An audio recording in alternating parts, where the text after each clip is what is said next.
जय माँ काली भाइयों बहनों, मैं ममता शर्मा आपका स्वागत करती हूँ आपके अपने चैनल एस्ट्रोमा 006 में।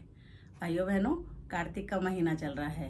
कार्तिक और मार्गशीर दोनों ही महीने हमारे नारायण को प्रिय होते हैं, नारायण को अर्पित होते हैं।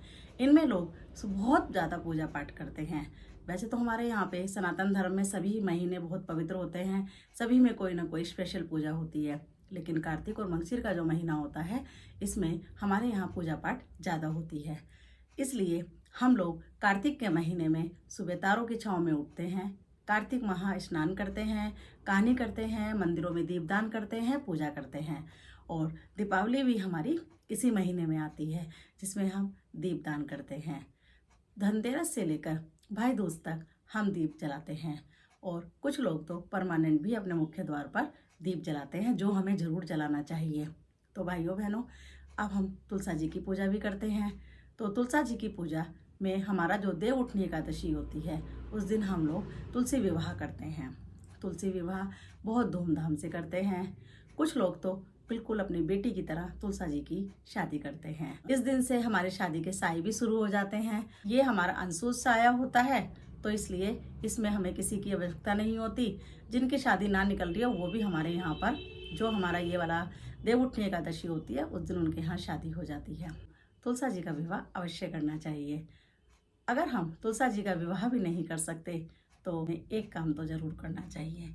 तुलसी विवाह के दिन, यानी कि जब हम तुलसी जी की और शालिग्राम जी की शादी होती है, यानी कि उनका विवाह का दिन होता है, तो उस दिन हमें तुलसा माता पर लाल चुन्नी जरूर चढ़ानी चाहिए, श्रृंगार का सामान चढ़ाना चाहिए और शालिग्राम जी पर पीला चंदन चढ़ाना चाहिए।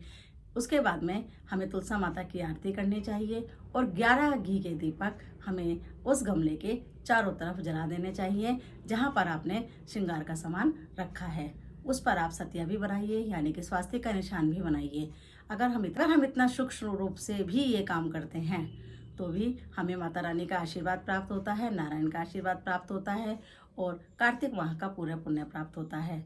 तो भाइयों बहनों, अगर हम तुलसा विवाह तो करना चाहते हैं, लेकिन हमारे पास समय की कमी है, तो आप उस दिन तुलसा जी वाले दिन माँ को लाल चुन्नी, श्रृंगार, घी के 11 दीपक और शालिग्राम जी पर पीला चंदन अवश्य चढ़ाएं।